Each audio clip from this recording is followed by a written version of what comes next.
बिस्मिल्लाहिर्रहमानिर्रहीम। दोस्तों,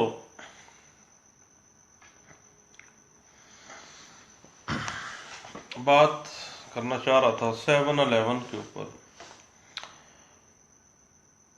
civil practice में एक अहम प्रैक्टिकल इशू है ऑर्डर 7 रूल 11, जिसको रिजेक्शन ऑफ प्लेंट कहा जाता है। रिजेक्शन ऑफ प्लेंट 7-11 CPC 1908 तकरीबन हर सिविल प्रैक्टिस करने वाले वकील को आए रोज ही इसका सामना करना पड़ता है। इसमें statute code of civil procedure 1908 क्या कहता है, ये देखते हैं। ऑर्डर 7 का रूल 11 है, कहते हैं rejection of plaint. The plaint shall be rejected. कहता है कि प्लेंट रिजेक्ट कर दी जाएगी। 4 सूरत हाल है। नंबर 1, पहली सूरत ये है जब जो प्लेंट है वो काज ऑफ एक्शन को कंटेन नहीं कर रही है और कोई काज ऑफ एक्शन डिस्क्लोज नहीं हो रही है, तो 7-11 के जरिए प्लेंट रिजेक्ट की जा सकती है।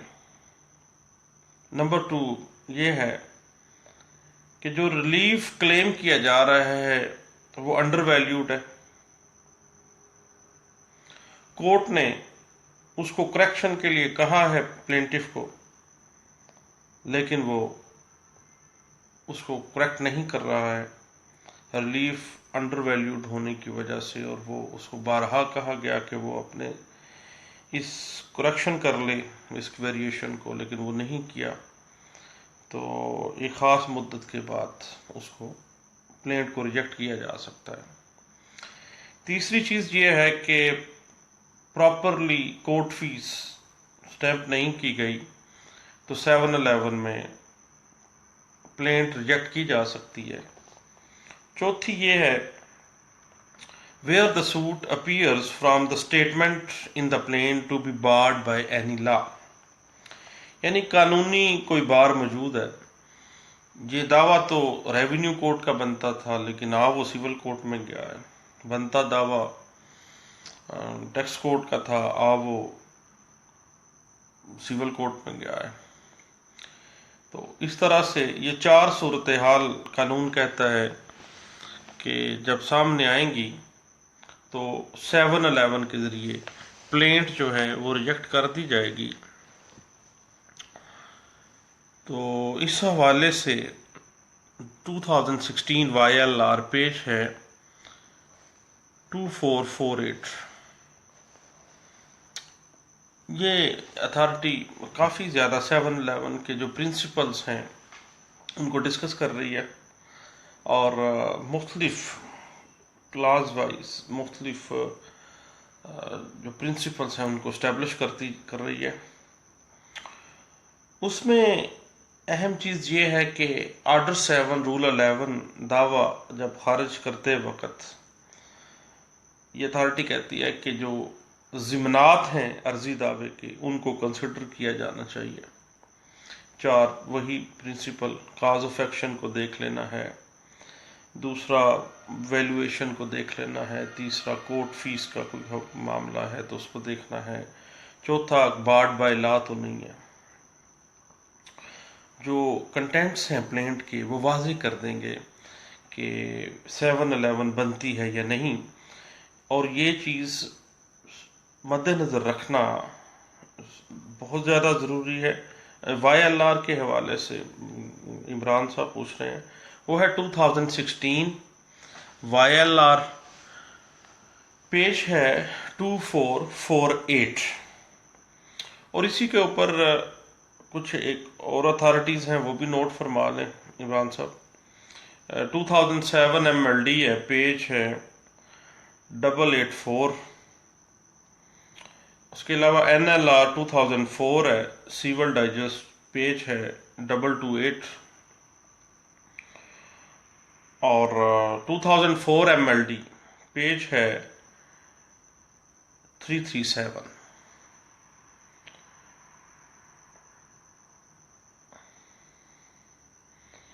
उसके बाद 711 में दावा खारिज होने के ऊपर रेस जुडिकाटा या order two rule 2 cause of action के हवाले से ये अप्लाई नहीं होगा।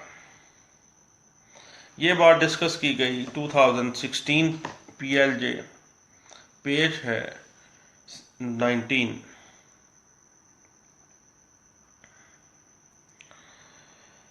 उसके बाद गौरतलब बात यह है कि अगर एक प्लेट में एक अदद प्रेयर, मुख्तलिफ प्रेयर्स हैं, 2-3 प्रेयर्स हैं, अगर एक भी प्रेयर जो है, एक भी जो रेमेडी की जो प्रे की गई है वो काबिल रवां है और बाकी जो 2-3 हैं वो काबिल रवां नहीं है, तो एक भी जो इस्तदा है अगर काबिल रवां है तो 711 के तहत दावा खारिज नहीं किया जा सकता।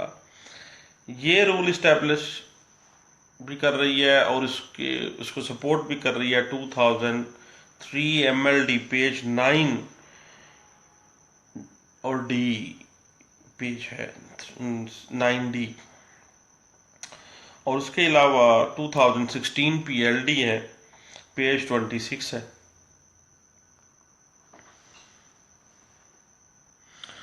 और दूसरी बात यही है 2016 MLD 867 में ये बात भी वाज़ेह की गई है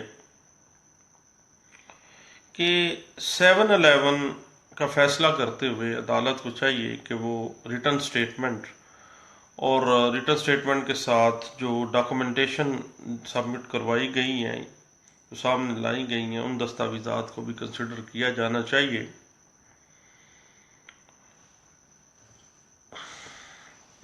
और एक अहम इशू ये है कि महज एक्सपर्ट रिपोर्ट की वजह से 711 जो है वो अप्लाई नहीं होगी।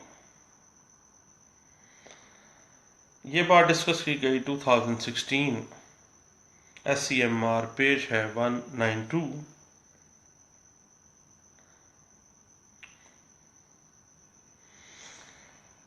बात यह है कि सूट बार्ड बाय लॉ कानून जिसको बार कर रहा है उसके अंदर बार बाय लिमिटेशन भी शामिल है। यानी ये लिमिट अगर दावा इस्तक़रार हक है तो वो लिमिटेशन 6 ईयर की थी तो ये 8 ईयर्स के बाद आ गए हैं। तो suit barred by law includes barred by limitation. ये बात डिस्कस की गई 2016 MLD पेज है 1413। और उसमें यह है कि rejection of plaint neither mean dismissal of plaint nor amounts to deciding issue on merit। दावा ज़ायदुल मियाद अगर हो गया है, टाइम बार हो गया है, देन 711 के तहत उसको रिजेक्ट किया जाएगा। वही चौथी शिक्का आ गई, बार्ड बाय लॉ उसके अंदर ही इंक्लूड है ये लिमिटेशन भी। ये डिस्कस किया गया है 2016 SCMR पेज है 910।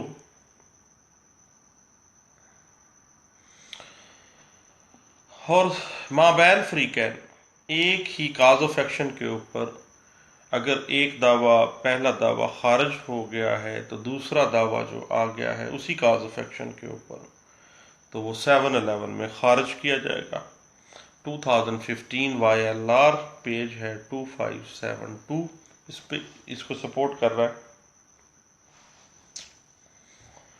ज्वाइंडर और नॉन ज्वाइंडर की वजह से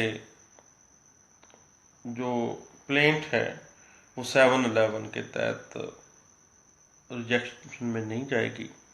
ये बात डिस्कस की 2015 YLR 298 में। और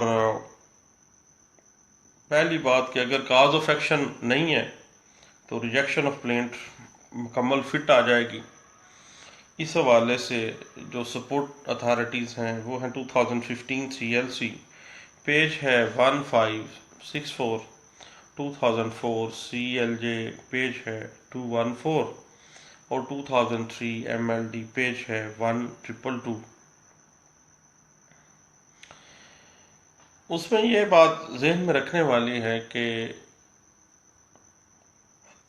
711 में कोई भी जो दावा है वो जुज़वी तौर पर खारिज नहीं किया जा सकता। जब भी अखराज होगा, रिजेक्शन ऑफ प्लेंट होगी, वो मुकम्मल दावे की होगी। ये बात डिस्कस की गई PLJ 2015 में। लाहौर हाई कोर्ट का फैसला है, पेज है 425।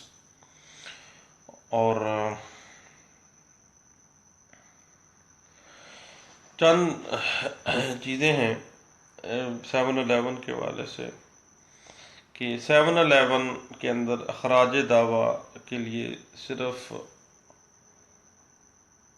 प्लेंट को उसके साथ जो प्लेंट के साथ डॉक्यूमेंट्स हैं उनको देखा जाएगा, जबकि जो रिटन स्टेटमेंट है उसको नहीं देखा जाएगा, उसको कंसिडर नहीं किया जाएगा।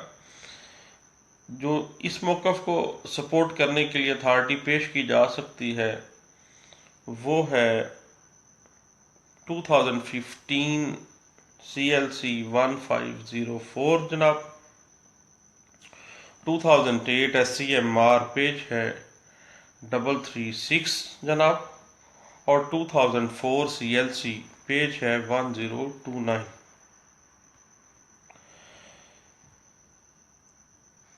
और अगर 711 खारिज हो गई है, 711 की एप्लीकेशन दी है और वो खारिज हो गई है, तो उस ऑर्डर के खिलाफ निगरानी होगी। और अगर 711 मंजूर हो गई है और उस मंजूरी के खिलाफ जाना चाहते हैं तो अपील होगी। ये रूल जो सपोर्ट करने के लिए अथॉरिटी दी जाती है वो है 2014 YLR पेज है 2130। और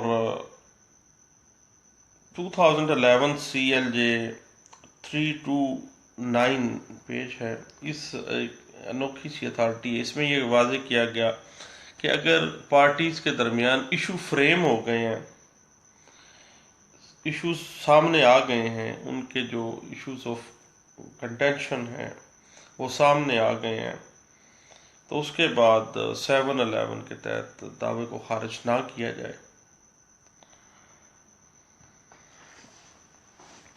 उसके बाद अगर अटार्नी को दायरी दावा का इख्तियार नहीं दिया गया तो ऐसा दावा 711 के अंदर काबिल खराज होगा, क्योंकि अटार्नी के पास तो पावर ऑफ अटार्नी है ही नहीं थी और उसने अपनी तरफ से दावा दायर कर दिया। 711 में रिजेक्ट हो जाना चाहिए। ये बात डिस्कस की गई 2009 NLR सिविल डाइजेस्ट पेज है 268 में। और हुक्म इम्तनाई का जो ऑर्डर है उसके खिलाफ अपील या निगरानी का फैसला करते हुए जो दावा है वो खारिज नहीं किया जा सकता। 711 उस पर अप्लाई नहीं होगी। 2005 CLC पेज 1740 इसको डिस्कस कर रहा है। हाँ, अब वो इशू आ गया सो मोटो वाला जो मेरे दोस्त पूछना चाह रहे थे, मैं पैरावाइज उस पर आना चाह रहा था। अदालत आज खुद भी ऑर्डर 7 रूल 11 के तहत रिजेक्शन ऑफ प्लेंट कर सकती है। कोई जरूरत मैंडेटरी नहीं है एप्लीकेशन देना। अदालत को पता चल गया, फाइंडिंग से सामने आ गई है बात, अदालत आज खुद भी उसको खारिज कर सकती है उस दावे को सो मोटो में। इस पे कुछ अथॉरिटीज नोट फरमा लें। वो है 2008 CLC पेज है 1166। 2007 SCMR पेज है 741। 2007 PLD पेज है 317 और 2004 CLJ पेज है 172 और 2003 CLC पेज है 695 और 2003 CLJ पेज है 198। ये सो मोटो जो पावर है ऑफ कोर्ट है, ये उसको सपोर्ट करने के लिए ये तमाम अथॉरिटीज़ गोल्डन अथॉरिटीज़ का दर्जा रखती हैं। पैरामा फशाइकली अगर जाहिर हो जाता है कि जो दावा है वो टाइम बाहर है, तो 7-11 में उड़ जाएगा। इस पे एक अच्छी सी अथॉरिटी है, वो नोट फरमा सकते हैं। तो वो 2008 MLD पेज है 993। और अगर दावा तो दायर किया गया है, लेकिन दावे के अंदर काज ऑफ एक्शन लिखी नहीं गई, दर्ज ही नहीं की गई, तो इस बिना के ऊपर यानी कंटेंट्स जाहिर ही नहीं कर रहे काज ऑफ एक्शन को, तो अगर जाहिर हो गई है बाद में डॉक्यूमेंट्स से, बाद में जो मुंसलिक दस्तावेजात हैं उनसे जाहिर हो रहा है कि गलती के साथ प्लेंट में ये काज ऑफ एक्शन दर्ज नहीं की गई, लेकिन काज ऑफ एक्शन अराइज हो रही है इस दावे में, तो फिर 7-11 में उसको रिजेक्ट नहीं करना चाहिए, बल्कि वो मेंटेनेबल दावा होगा। इस बात को डिस्कस किया गया 2008 NLR सिविल डाइजेस्ट है, पेज है 288 में। फिर मामला ये होगा कि where the matter requires factual investigation, factual investigation require है, plaint should not be rejected, क्योंकि अभी फैक्चुअल इन्वेस्टिगेशन सामने आ जाएगी, जवाब दावा आएगा, इशू फ्रेम होंगे, शहादतों में सारी चीज़ें बाहर निकल के आ जाएंगी, तो 7-11 में प्लेन जो है रिजेक्ट नहीं होनी चाहिए। इस हवाले से ये एक टेक्निकल सा इशू है, इसमें हम जो चीज़ जो अथॉरिटीज़ पेश कर सकते हैं अपने इस मामले की सपोर्ट के लिए, वो है 2007 PLD कराची हाई कोर्ट है, और पेश है 347। 2007 MLD पेश है 1622, और 2006 PLD supreme court of Pakistan का फैसला है, पेज है 202, और 2006 YLR है, पेज है 2236, और 2003 CLC 335। ठीक है। उसके बाद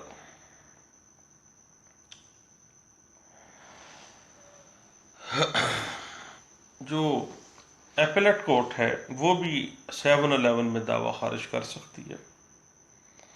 उस हवाले से जो एपेलेट कोर्ट की जो पार है उसमें जो अथॉरिटीज़ हम इस मौक़िफ़ को सपोर्ट करने के लिए दे सकते हैं, वो है 2006 MLD पेज है 12, और 2005 MLD पेज है 1704, और 1991 CLC पेज है 740।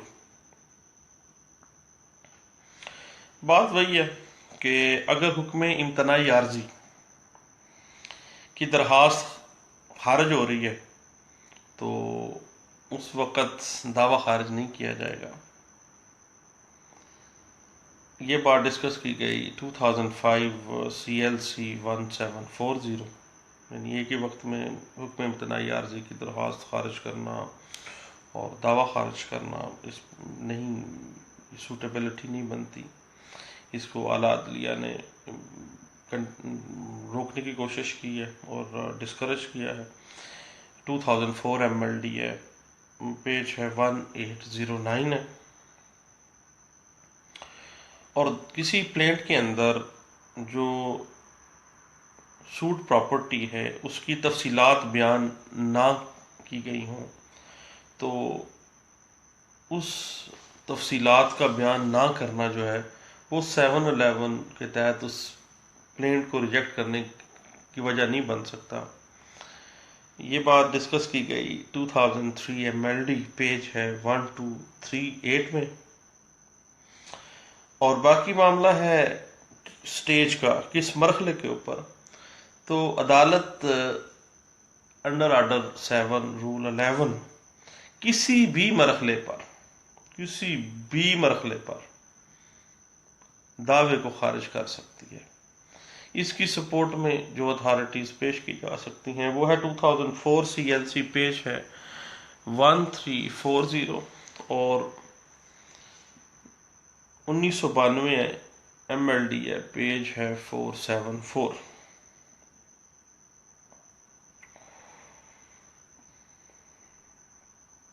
और अगर अदालत के पास इख्तियार समाअत ही नहीं है तो अदालत जो है वो प्लेंट को ज़ेरे order 7 rule 10 return of plaint में जा सकती है, प्लेंट को वापस कर सकती है, खारिज नहीं कर सकती, रिजेक्ट नहीं कर सकती, क्योंकि उसके पास अदालत के पास इख्तियार समाअत ही नहीं है, उसके पास उसकी जुरिस्डिक्शन बनती नहीं है। ये बात 2003 NLR सिविल पेज 453 में डिस्कस की गई।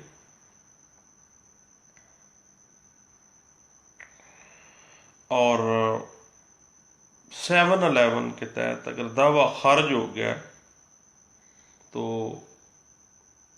उसके खिलाफ अपील लाई करेगी और उस अपील में हम जो अपनी फेवर में अथॉरिटीज़ पेश कर सकते हैं वो हैं 2003 CLC पेज है 335 और 2003 PLD कराची हाई कोर्ट का फैसला है, इसमें इस मामले को डिस्कस किया गया है। पेज नोट फरमा लें 4203 है। इस अथॉरिटी में ये वाज़ेह किया गया है कि अगर आर्डर 7 रूल 11 के तहत सूट जो प्लेंट है वो रिजेक्ट हो गया है, रिजेक्शन ऑफ प्लेंट के खिलाफ जो है ना अपील किन किन बुनियादों पे की जा सकती है और कौन कौन से स्टैंड्स जो है वो लिए जा सकते हैं। उसके बाद काज ऑफ एक्शन जो पहला इसका एलिमेंट है, काज ऑफ एक्शन के तयन के लिए प्लेंट को देखा जाएगा, रिटर्न स्टेटमेंट को नहीं देखा जाएगा, दावे को देखा जाएगा, जवाब दावा को नहीं देखा जाएगा। इस चीज के ऊपर जो अथॉरिटी हम अपनी फेवर में पेश कर सकते हैं वो है 2003 YLR पेज है 1572 और 2003 MLD पेज है 299। अब एक छोटा सा टेक्निकल बात है, इसके बाद मैं बात को गपशप को ख़त्म कर दूंगा।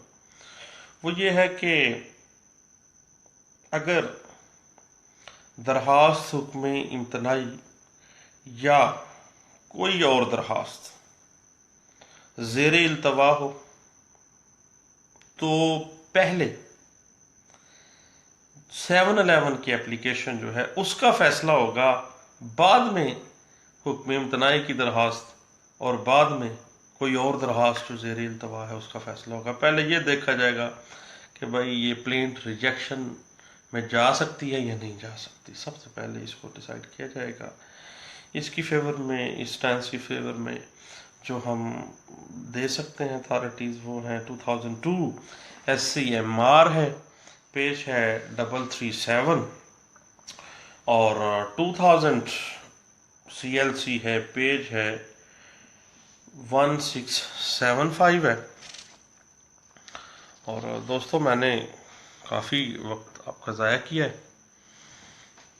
711 के वाले से, मोटी मोटी सी किताबें पढ़ पढ़ के परेशान होते रहते हैं हम लोग, जबकि स्टैचूज़ में सिर्फ 4 चीज़ें हैं छोटी छोटी सी, और चांदे के केस लॉज हैं जो इन प्रिंसिपल्स को इस्टेब्लिश कर रहे हैं और इसकी फेवर में भी हैं, इसके अगेंस्ट भी हैं।